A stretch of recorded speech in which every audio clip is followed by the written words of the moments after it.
আমাৰ জীৱনত সুখ দুখ যে ঘটে কেনেকৈ ঘটে তাৰ কথাটো বুজিলোঁ। ইয়াৰ 4টা মূল কাৰণ আছে বুলি কোৱা হয়।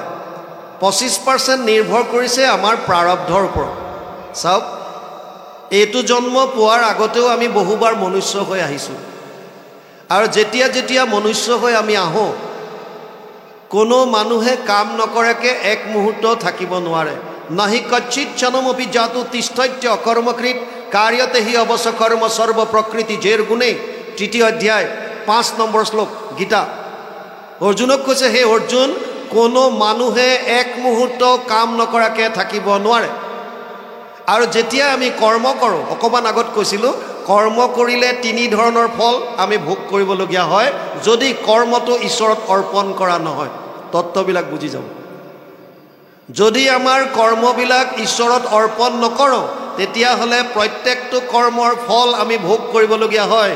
অনিষ্টম ইষ্টম মিশ্ৰম ত্ৰিবিধা কৰ্মনা ফলম ভৱতি অত্যাগিনম প্ৰত্য। যিসকলে ত্যাগ কৰা নাই, যিসকলে কৰ্মফল ঈশ্বৰৰ চৰণত কৰ্মটো অৰ্পণ কৰা নাই, তেওঁলোকে ভোগ কৰিব লাগে কি 3টা? ভাল বেয়া মিশ্ৰিত, পুণ্য পাপ, পাপ পুণ্যৰ মিশ্ৰণ। আৰু আমি যিমান কৰ্ম কৰিছোঁ ইয়াৰ আগতেও, এই কৰ্মবিলাক প্ৰত্যেকটো জীৱৰ বিপৰীতে এখন একাউণ্টত চব জমা হৈ আছে। ভাল বেয়া মিশ্ৰিত প্ৰত্যেক জীৱৰ এখন এখন একাউণ্ট আছে। যেনেকৈ আমি ছেভিং একাউণ্ট খুলিছোঁ নহয়, ছেভিং একাউণ্টৰ দৰে সঞ্চয়, সেইটো শাস্ত্ৰীয় ভাষাত সেইকাৰণে সঞ্চিত কৰ্ম বুলি কয়। সঞ্চিত কৰ্ম তাৰমানে আমি এতিয়ালৈকে যিমান বাৰ আহিলোঁ পৃথিৱীলৈ, যিমান কৰ্ম কৰিছোঁ চববিলাক জমা হৈ আছে। এটা শৰীৰ নষ্ট হোৱাৰ পাছত জীৱই সেই সঞ্চিত কৰ্মৰ পৰা কিছু অংশ উলিয়াই আনে ভোগ কৰিবৰ কাৰণে, যাক কোৱা হয় প্ৰাৰব্ধ। যদি প্ৰাৰব্ধত কেৱল পুণ্য আহিল, তেতিয়াহ'লে জীৱই দেৱলোক পায় বা স্বৰ্গত যায় থাকিব পাৰে, দেৱ শৰীৰ পায়। কেতিয়ালৈকে থাকিব পাৰিব? তে ত্বং ভুক্ত্বা স্বৰ্গলোক বিশালম ক্ষীণে পুণ্যে মৰ্তলোকম বিশন্তি। 9ম অধ্যায় 21 নম্বৰ শ্লোক গীতা। তেতিয়ালৈকে স্বৰ্গত থাকিব পাৰিব যেতিয়ালৈকে সি প্ৰাৰব্ধত অনা পুণ্যখিনি আছে। পুণ্য ক্ষয় ভৰিলে কোনো নৰকত নজয়। 84 লাখ জনী আকৌ ভ্ৰমণ কৰিব লাগিব। আৰু যদি তাৰ প্ৰাৰব্ধত কেৱল পাপ আহিল, তেতিয়া সি অধোজনী পায়।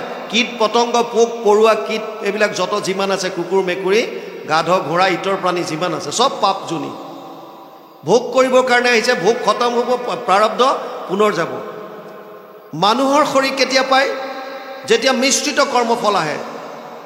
মিশ্ৰিত কৰ্ম মানে পাপ পুণ্যৰ মিশ্ৰণ, ভাল বেয়াৰ মিশ্ৰণ। সেইকাৰণে প্ৰত্যেক মানুহৰ জীৱনত সুখ আৰু দুখ 2টা বস্তু থাকে। কিয়? কাৰণ আমি মিশ্ৰিত কৰ্মফল ভোগ কৰিবলৈ আহিছোঁ। ভালখিনিৰ কাৰণে সুখ অনুভৱ কৰিম, বেয়াখিনিৰ কাৰণে দুখ পাম। ইয়াত কোনো ধৰণৰ চেঞ্জ হ'ব নোৱাৰে, প্ৰাৰব্ধ সলনি কৰিব নোৱাৰে। আনকি প্ৰহ্লাদে নৰসিংহ ভগৱানক দৰ্শন পোৱাৰ পাছতো ভগৱান নৰসিংহই প্ৰহ্লাদক কৈছে, কীৰ্তনে পলাইব পাপচয় ভোগ ভুঞ্জি পুণ্য কৰ ক্ষয়। তোৰ যিখিনি পুণ্য আছে সেইখিনি তই ইয়াতে ভোগ কৰি যাব লাগিব, প্ৰাৰব্ধ থকালৈকে একো হ'ব নোৱাৰে। এইটো হৈছে 25%। সুখ দুখৰ কথা কৈছোঁ, ভাল বেয়া কেনেকৈ ভোগ কৰোঁ। 25% নিৰ্ভৰ কৰিছে মাতৃসকলৰ ওপৰত। সন্তান জন্ম দিয়াৰ সময়ত মাতৃগৰাকীৰ মানসিকতা কেনেকুৱা? গৰ্ভস্থিত হোৱাৰ পৰা বুলি প্ৰসৱলৈকে এই গৰ্ভাৱস্থাত মাতৃগৰাকীৰ মানসিক চিন্তা চৰ্চা কেনেকুৱা, তাৰ এটা প্ৰভাৱ পৰিছে সন্তানটোৰ ওপৰত। কি চিন্তা চৰ্চাত সংসাৰ বৃদ্ধি কৰিবৰ কাৰণে আগবাঢ়িছে, গৰ্ভত থাকোঁতে তেওঁৰ 5টা জ্ঞানেন্দ্ৰিয়ৰ দ্বাৰা কেনেকুৱা জ্ঞান আহৰণ কৰিছে।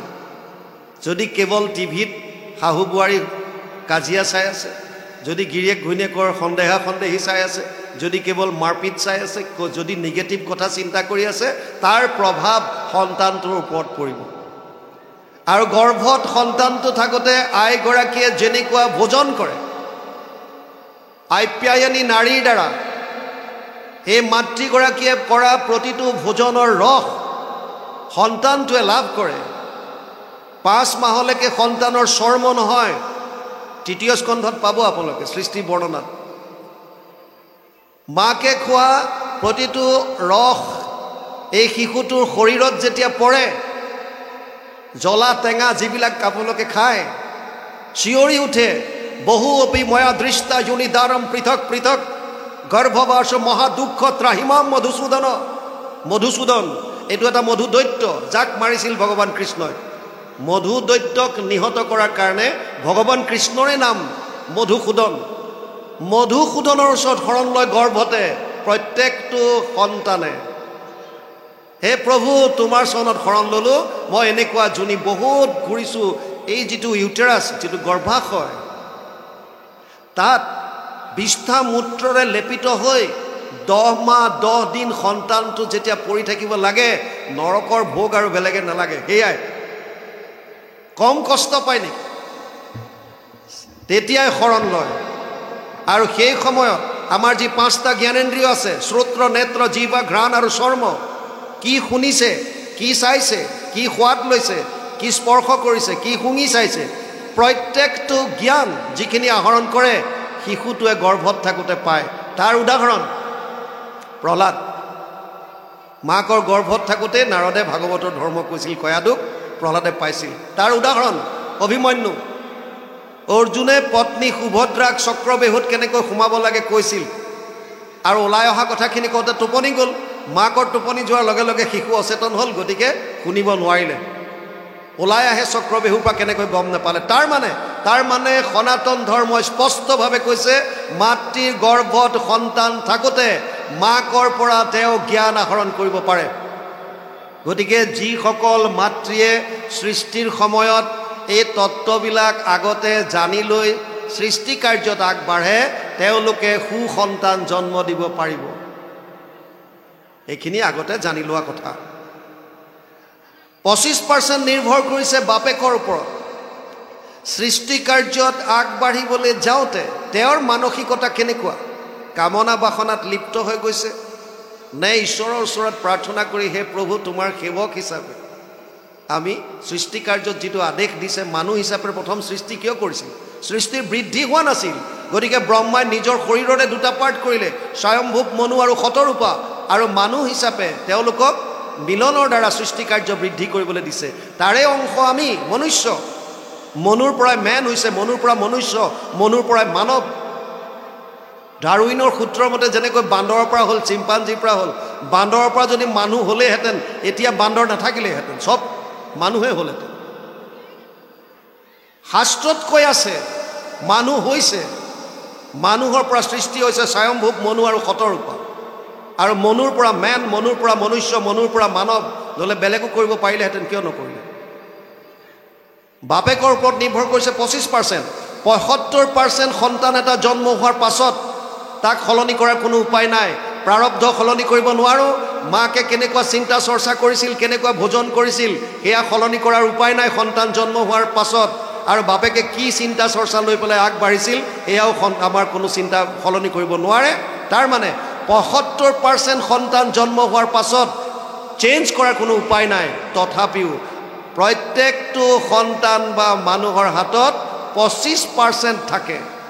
25%। আপুনি সুখ দুখ নিজৰ ইচ্ছামতেও কিছু কৰিব পাৰে। কেনেকৈ? আপুনি এতিয়া কি কৰিছে, বৰ্তমান কি কৰিছে, ক্ৰিয়ামান কৰ্ম, ভৱিষ্যত কৰ্ম বুলি যাক কয়। এতিয়া আমি কি কৰিছোঁ? মোৰ চব বেয়া, মোৰ প্ৰাৰব্ধ বেয়া। মোৰ মায়েও যেনিবা চিন্তা চৰ্চা যেনেকৈ কৰিব লাগিছিল নকৰিলে, দেউতাৰো চিন্তা চৰ্চা বাৰু ঠিক নাছিল, চব বেয়া, মোৰ চব নিগেটিভ। কিন্তু বৰ্তমান মই কি কৰিছোঁ? বৰ্তমান যদি মই সাধু সংগৰ পৰা পৰম ধৰ্মটো বুজি লৈ মানুহৰ জনম সফল কৰিবৰ কাৰণে প্ৰকৃত কৰ্মটো যদি মই কৰিছোঁ শাস্ত্ৰসন্মতভাৱে, কোনে কি কৈছে বাদ দিয়ক। ভগৱান কৃষ্ণই অৰ্জুনক কৈছে, তস্মাৎ শাস্ত্ৰম প্ৰমাণম তে কাৰ্য কাৰ্য ব্যৱস্থিত জ্ঞাতৱা শাস্ত্ৰ বিধানোক্তম কৰ্ম কৰ তুমি হৰহসি। 8 অধ্যায় 24 নম্বৰ শ্লোক গীতা। হে অৰ্জুন, তোৰ কাৰ্যক্ষেত্ৰত, তোৰ কৰ্মক্ষেত্ৰত, দৈনন্দিন জীৱনত কি কৰিবি কি নকৰিবি তাৰ কাৰণে কেৱল শাস্ত্ৰ প্ৰমাণ। শাস্ত্ৰই যিটো কৈছে সেইটো মানা, নহ'লেতো আমি চব বলিয়া হৈ যাম। কোনে কি কয় ঠিক নাই। এজনে আহি ক'ব অমুকক পূজা কৰা, এজনে ক'ব অমুকক কৰা, এজনে ক'ব অমুকক, এজনে অমুকক। মানিম কাক? যিটো শৌনকৰ হৈছিলে, ভূৰিণী ভূৰি কৰ্মাণি শ্ৰোতব্যানি বিভাগস অত সাধু অত্ৰ ইয়ত সাৰম সমুদ্ৰিত্য মনীষয়া মাম ব্ৰুহি শ্ৰদ্ধানানাম যেন আত্মা সম্প্ৰসিদ্ধতি 1:11 প্ৰথম স্কন্ধ প্ৰথম অধ্যায় 11 নম্বৰ শ্লোকত শৌনকে যিটো কৈছিল। গতিকে আমাৰ গতি একে হ'ব। সেইকাৰণে কৈছে শাস্ত্ৰ কোনা পঢ়িম এতিয়া চাওক। আজি আপোনালোকে আমাক নিমন্ত্ৰণ দিছে, আজি আমি আহিছোঁ, হয়তো কাইলৈ বেলেগ এজনক দিব পাৰে, বেলেগ এজন আহিব পাৰে, একো ডাঙৰ কথা নহয়। মই আজি কৈ গ'লোঁ কৃষ্ণই শ্ৰেষ্ঠ, কৃষ্ণত শৰণ লোৱা, কাইলৈ আহি বেলেগ এজনে ক'লে নহয় বেলেগত লোৱা। কাৰ কথা মানিব এতিয়া? আপোনালোকৰ মাজতে পাজল লাগিব, কোনজন সত্য কোনজন কি, চিন্তা কৰিবলগীয়া একো নাই। যিকোনো কথাৰ প্ৰমাণৰ কাৰণে সনাতন ধৰ্মই 4 ধৰণৰ প্ৰমাণৰ কথা কৈছে: প্ৰত্যক্ষ প্ৰমাণ, অনুমান প্ৰমাণ, উপমান প্ৰমাণ, শব্দ বা শাস্ত্ৰৰ প্ৰমাণ। প্ৰত্যক্ষ প্ৰমাণ কোনবিলাক?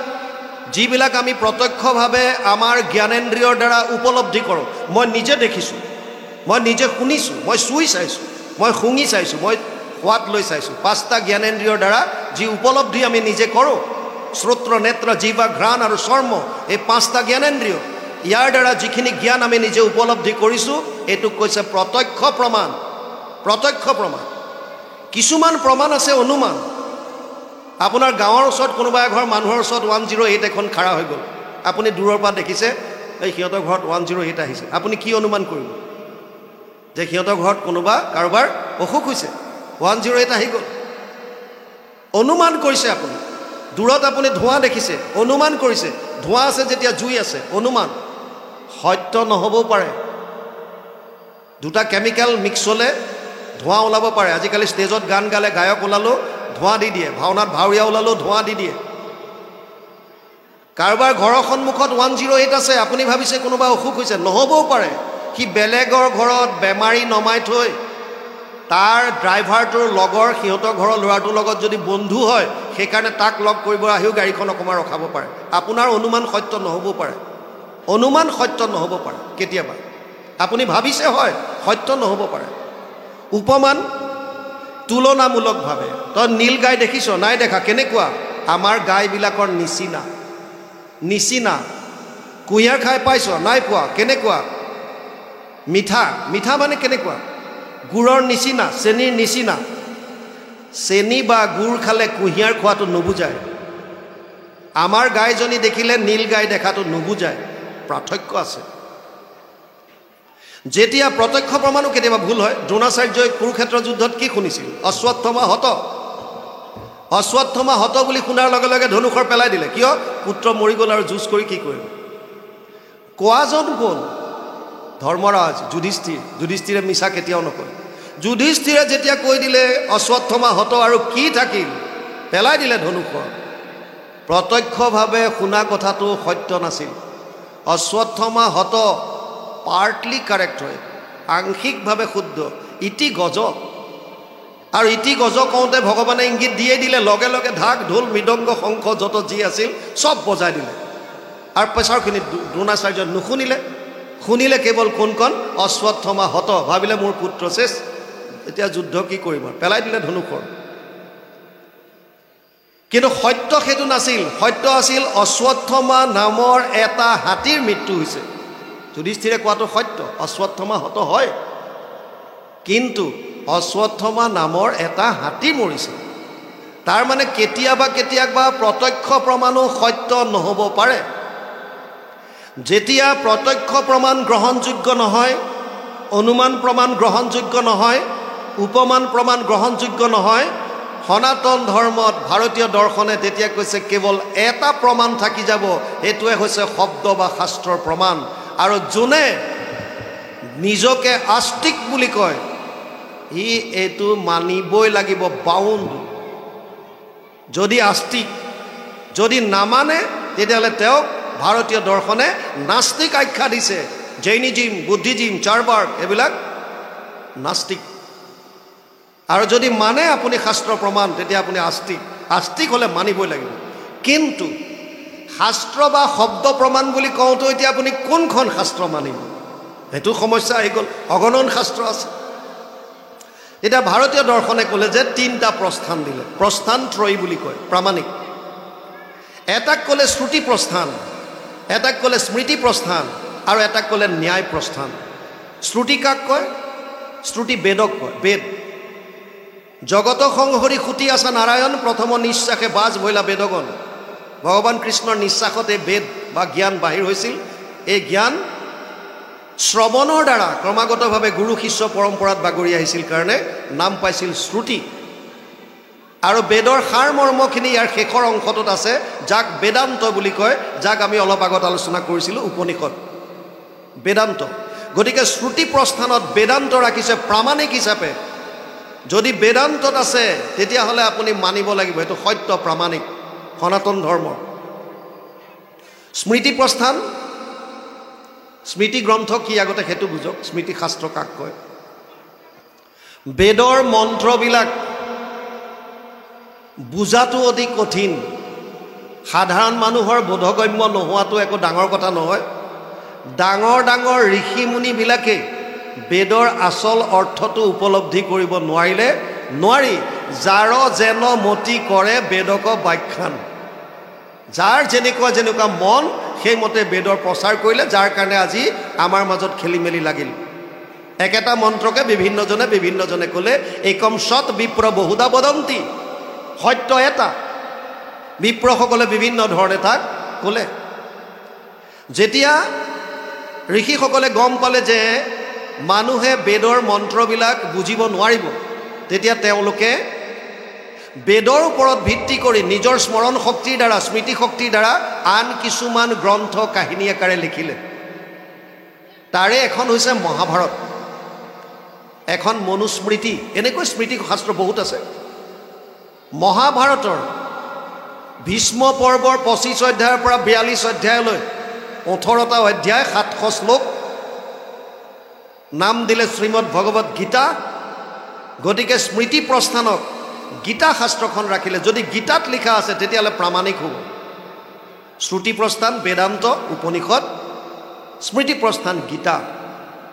উপনিষদ পঢ়িলে, যদি কোনোবা ইয়াত যদি আপোনালোকে পঢ়িছে গম পাব, কোনো সময়ত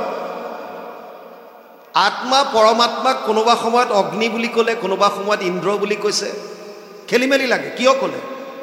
তাৰ সুন্দৰভাৱে ব্যাখ্যা দিবৰ কাৰণে, জাজমেণ্ট দিবৰ কাৰণে ব্যাসদেৱে 555টা সূত্ৰৰ আন এখন গ্ৰন্থ ৰচনা কৰিলে, নাম দিলে ব্ৰহ্মসূত্ৰ। ন্যায় প্ৰস্থানত ব্ৰহ্মসূত্ৰ আছে। সূত্ৰ মানে তাত সৰু সৰু মাত্ৰ এটা এটা অকণমান চেণ্টেঞ্চ, যেনে অথতো ব্ৰহ্ম জিজ্ঞাসা, ব্ৰহ্ম কোন জানো, এতিয়া আহক, কোন ব্ৰহ্ম কাক কয়? জন্মাদস্য য়ত, যাৰ পৰা সৃষ্টি স্থিতি প্ৰলয় হ'ল সেইজন ব্ৰহ্ম, তেনেকৈ। আৰু জন্মাদস্য য়তৰ পৰাই ভাগৱতৰ প্ৰথম শ্লোক আৰম্ভ হৈছে। এতিয়া তত্ত্বটো বুজক। শ্ৰুতি প্ৰস্থান বেদান্ত, ভালকৈ অনুভৱ কৰি ল'ব। শ্ৰুতি প্ৰস্থান বেদান্ত, বেদান্ত প্ৰামাণিক গ্ৰন্থ। ব্যাসদেৱে যিজনে বেদান্ত লিখিছে, উপনিষদৰ বিস্তাৰ কৰিছে, বেদৰ বিস্তাৰ কৰিছে, সেইজনে ভাগৱতত লিখিছে সৰ্ব বেদান্ত সাৰম হি শ্ৰী ভাগৱতম ইষ্যতে য়স্য ৰসামৃত তৃপ্তস্য নানন্যত্ৰ ৰতি ক্বচিত। 12, 13, 15 দ্বাদশ স্কন্ধ 13 অধ্যায় 15 নম্বৰ শ্লোক ভাগৱত। অনুবাদ কৰিছে মহাপুৰুষ মাধৱদেৱে ঘোষা। 18 নম্বৰ পদজোকা। সমস্ত বেদান্ত সাৰ মহাভাগৱত শাস্ত্ৰ, ইহাৰ অমৃত ৰস পায় পৰম সন্তোষে পান কৰিলে যিজনে তাৰ অন্যত্ৰ ৰসত ৰতি নাই। তাৰ মানে শ্ৰুতি প্ৰস্থান যদি বেদান্ত হয়, বেদান্তৰো সাৰ হৈছে ভাগৱত। তাৰমানে ভাগৱত এখন প্ৰামাণিক গ্ৰন্থ। আৰু স্মৃতি প্ৰস্থান গীতা, ইয়াত কোনো সন্দেহ নাই। ভাগৱত আৰু গীতা পালে। ন্যায় প্ৰস্থানত আহক। ন্যায় প্ৰস্থান ব্ৰহ্মসূত্ৰ। যিজন ব্যাসদেৱে ন্যায় প্ৰস্থান লিখিছে তেওঁৱে গৰুড় পুৰাণত লিখিছে অৰ্থ অয়ম ব্ৰহ্মসূত্ৰ নাম। ভাগৱতৰ বিষয়ে লিখিছে ব্ৰহ্মসূত্ৰৰ টীকা ভাষ্য হৈছে ভাগৱত, মানে ব্ৰহ্মসূত্ৰৰ ব্যাখ্যা।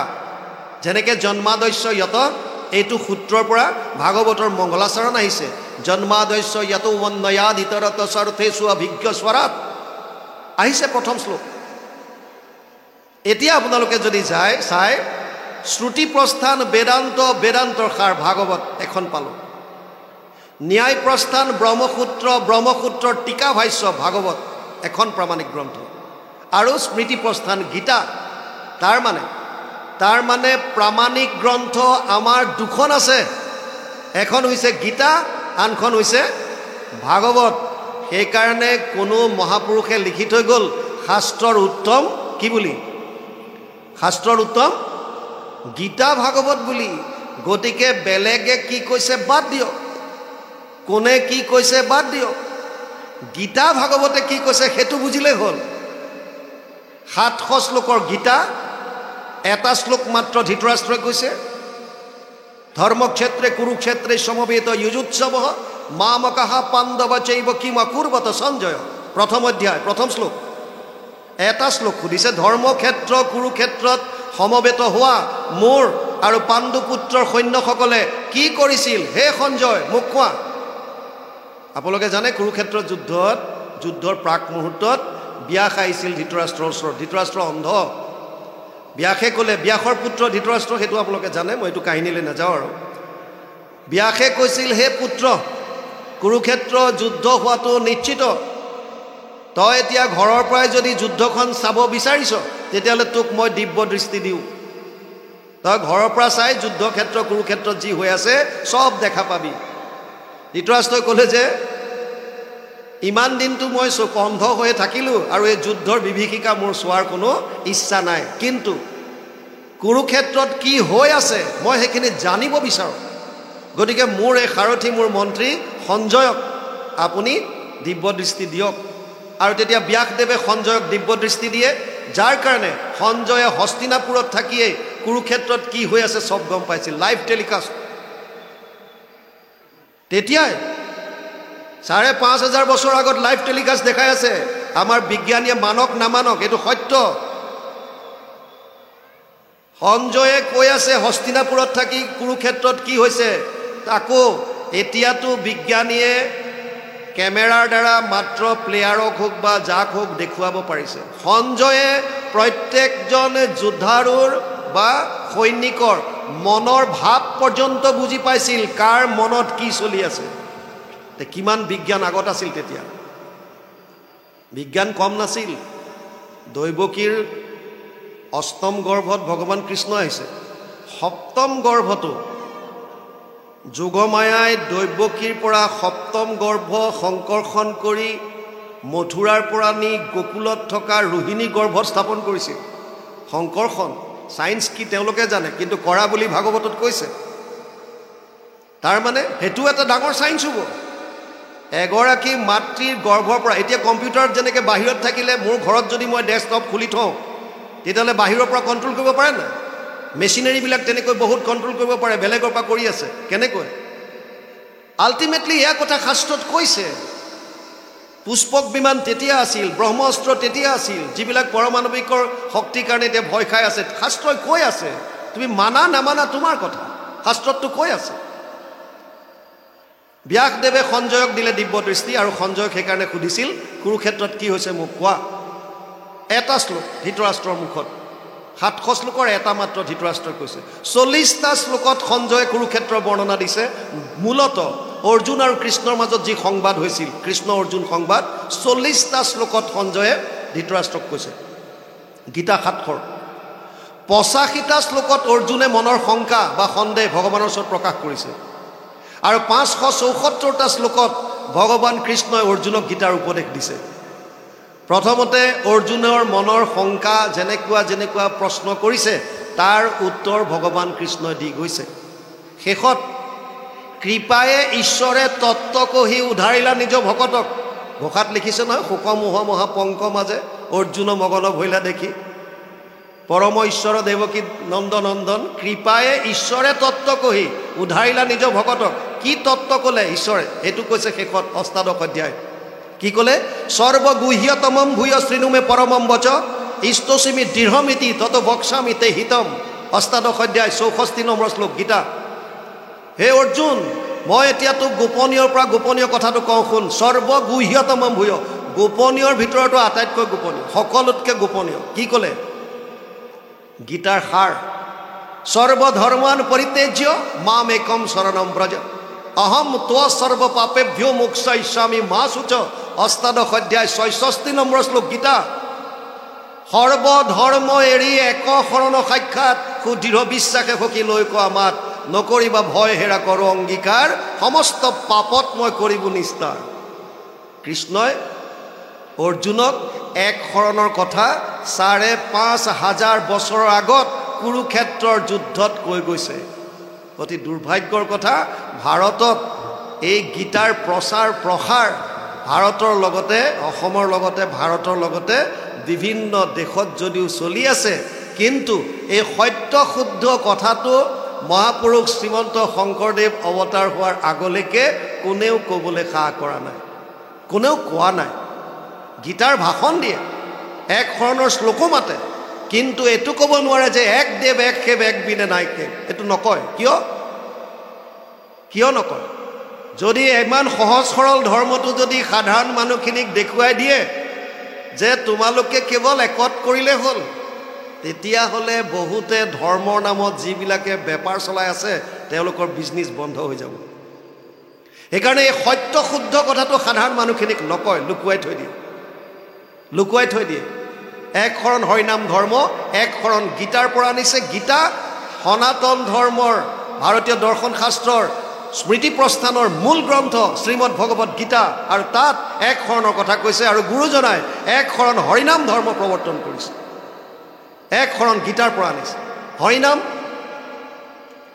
বহুতে কয় হৰিনাম পদ্মপুৰাণৰ সহস্ৰ নামৰ পৰা আনিছে হয় সত্য শুদ্ধ ইয়াত কোনো ভুল নাই ভাগৱতে কি কৈছে হৰিনামৰ ওপৰত যদি শাস্ত্ৰৰ উত্তম গীতা ভাগৱত হয় গীতাই এক শৰণৰ কথা ক'লে মানি ল'লোঁ ভাগৱতত কি ক'লে ভাগৱতত ১৮,০০০ শ্লোক আছে ৩৩৫টা অধ্যায় ৫,৯৬,০০০ শব্দ 10টা লক্ষণ শেষৰ শ্লোকটোত লিখিছে ১৮,০০০ৰ শেষৰ শ্লোকটোত নাম সংকীৰ্তনম য়স্য সৰ্ব পাপ প্ৰণাশনম প্ৰণামো দুঃখ সমানাত্তম নমামি হৰিম পৰম ১২, ১৩, ২৩ দ্বাদশ স্কন্ধ ত্ৰয়োদশ অধ্যায় ২৩ নম্বৰ শ্লোক শেষৰ শ্লোকটো কি ক'লে নাম সংকীৰ্তনৰ দ্বাৰাই সমস্ত পাপৰ পৰা পৰিত্ৰাণ পাব পাৰি আৰু সেইকাৰণে সেইজন হৰিকে আমি নমন কৰিছোঁ গতিকে এক শৰণ হৰিনাম ধৰ্ম যুগ ধৰ্মৰ ফালৰ পৰা সুন্দৰভাৱে গুৰুজনাই প্ৰৱৰ্তন কৰি গৈছে আৰু ইয়াতো শাস্ত্ৰই ভাগৱতে এতিয়া কি কৈ আছে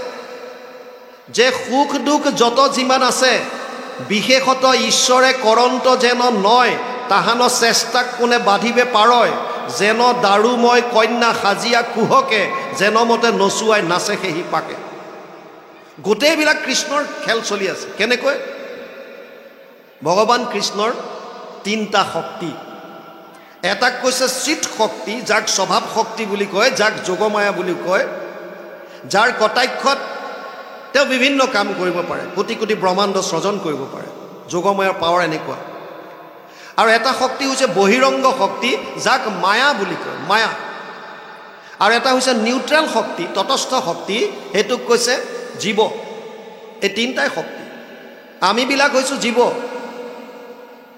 ভগৱানৰ যি বহিৰংগ শক্তি মায়া 2 ধৰণৰ এক জীৱ মায়া এক গুণ মায়া এই গুণ মায়াৰ 3টা গুণ আছে কেনেকৈ আমাক পুতলাৰ দৰে নচুৱাই কেনেকৈ ভেলকি কেনেকৈ এইবিলাক যাদু কৰে নচুৱাই থাকে দাৰুময় মানে কাঠৰ পুতলা সাজি কেনেকৈ নচুৱাই দিয়ে এইটো কথা বুজাইছে আমাক কেনেকৈ নচুৱাই আছে ভগৱানে এই কথাটো বুজাব বিচাৰিছে তেওঁৰ ইচ্ছাৰ অবিহনে যে আমি একো কৰিব নোৱাৰোঁ সেইটো বুজাই আছে প্ৰকৃতে ক্ৰিয়া মানানি গুণ কৰ্মানি সৰ্বস্ব অহংকাৰ বিমূঢ়াত্মা কৰ্তা অহমিতি মন্যতে 3য় অধ্যায় 27 নম্বৰ শ্লোক গীতা প্ৰকৃতিৰ 3টা গুণৰ দ্বাৰা আমাক পুতলাৰ দৰে নচুৱাই আছে তথাপিতো যদি কোনোবাই ভাবে এইটো মই কৰিছোঁ তেতিয়াহ'লে সেইটো অহংকাৰ সেইটো বিমূঢ়াত্মা অজ্ঞানী বুলি কৈছে ভগৱানৰ 3টা গুণ আছে সত্যম ৰজস তম ইতি গুণ প্ৰকৃতি সম্ভৱা নিবধ্নন্তি মহাবাহু দেহে দেহিনাম অব্যয়ম 14শ অধ্যায় 5 নম্বৰ শ্লোক গীতা সত্য ৰজ আৰু তম 3টা গুণ আমাক কেনেকৈ নচুৱাইছে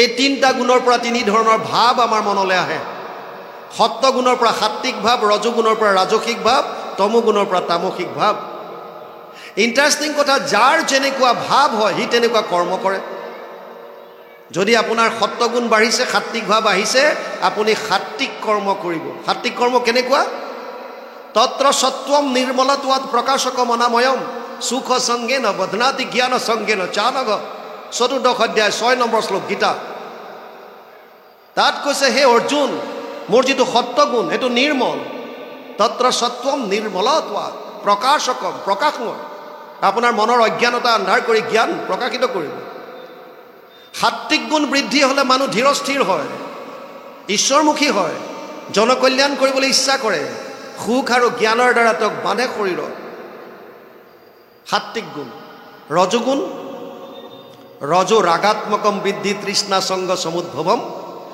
তন নিবদ্ধন্তি কৌন্তেয় কৰ্মসংগেন দেহিনাম ৪ৰ্থ অধ্যায় ৭ নম্বৰ শ্লোক গীতা হে অৰ্জুন ৰজো ৰাগাত্মকম বৃদ্ধি আসক্তি বঢ়ায় এইটো ৰাগ মানে খঙৰ কথা কোৱা নাই খং নহয় আসক্তি এটাচমেণ্ট কিবা এটা বস্তু নহ'লেই নহ'ব এইটো লাগেই যিটো এডিক্টেড যিটো আসক্তি এটাচমেণ্ট সেইটোক কৈছে ৰাগাত্মকম বৃদ্ধি তৃষ্ণা সংগ সমুদ্ভৱম তৃষ্ণা বাঢ়ি যাই থাকে আৰু লাগে আৰু লাগে আৰু লাগে এজন মানুহ ৰাতিপুৱা খোজ কাঢ়িবৰ কাৰণে গৈছে গেটখন খুলিছে এটা বেগ দেখা পাইছে কোলা বেগ এটা চেইনডাল লাহেকৈ খুলি চাইছে গোটেই নোটেৰে ভৰ্তি হৈ আছে গাড়ীৰ পৰা পৰিল বুলি ধৰি লওক আৰু লগে লগে কোনোবাই দেখে বুলি চেইনডাল পটককৈ মাৰি লৈ পেলাই ধাম ধুম ঘৰলৈ আনিছে পৰ্দা চৰ্দা টানি দুৱাৰ মাৰি লৈছে বিচনাত ঢালি ঘৈণীয়েকক মাতিছে আহাচোন পইচা আহিছে গোটেই গন্তি কৰক গন্তি কৰিলে ৯৯,৫০০ হ'ল 99,500 আৰু ওপৰলৈ চাই কৈছে হে প্ৰভু আৰু 500 দিয়া হ'লে পূৰা 1 লাখ হৈ যায় আৰু 500 পাই যোৱা হ'লে 1 লাখ পূৰা হৈ যায় ৯৯,৫০০ টকা ফ্ৰীতে পালে তথাপিও মনত সন্তুষ্ট নাই আৰু 500 পাই যোৱা হ'লে মোৰ 1 লাখ পূৰা হয় তৃষ্ণা বাঢ়ি যায় ৰজো ৰাগাত্মকম বৃদ্ধি নেম এণ্ড ফেম বিচাৰে যশস্যা মোক মানুহে জয় জয়কাৰ কৰক মই গ'লে মোৰ কাৰণে এখন স্পেচিয়েল আসন হওক মোক জাপি দিয়াটো অলপ এক্সট্ৰা হওক মোক দিয়া গামোচাখন বিশেষ হওক স্পেচিয়েলিটি বেলেগতকৈ মই অলপ বেলেগ হটকে মই যশস্যা মানুহে মোৰ জয় জয় গান কৰক বছ শুনি ভাল পায় নেম এণ্ড ফেম ৰজোগুণ বৃদ্ধি তমগুণটো অজ্ঞানতাৰ প্ৰতীক বুলি কৈছে তমস্তু অজ্ঞানজম বৃদ্ধি মোহনম সৰ্বদেহিনাম প্ৰমাদ আলস্য নিদ্ৰাভি তদ নিবদ্ধন্তি কৌন্তেয় তমগুণ অজ্ঞানতাৰ প্ৰতীক তামসিক ভাৱ বাঢ়িলে মানুহে 3টা মূল কাম কৰে প্ৰমাদ আলস্য নিদ্ৰা প্ৰমাদ উন্মত্তৰ দৰে বলিয়াৰ দৰে পগলাৰ দৰে শুই থাকিবলৈ মন যায় কেৱল নিদ্ৰা আৰু এটা হৈছে আলস্য ভাৱ কৰিবলগীয়া কৰ্মবিলাক নকৰে পিছত কৰিম বুলি থৈ দিয়ে আলস্য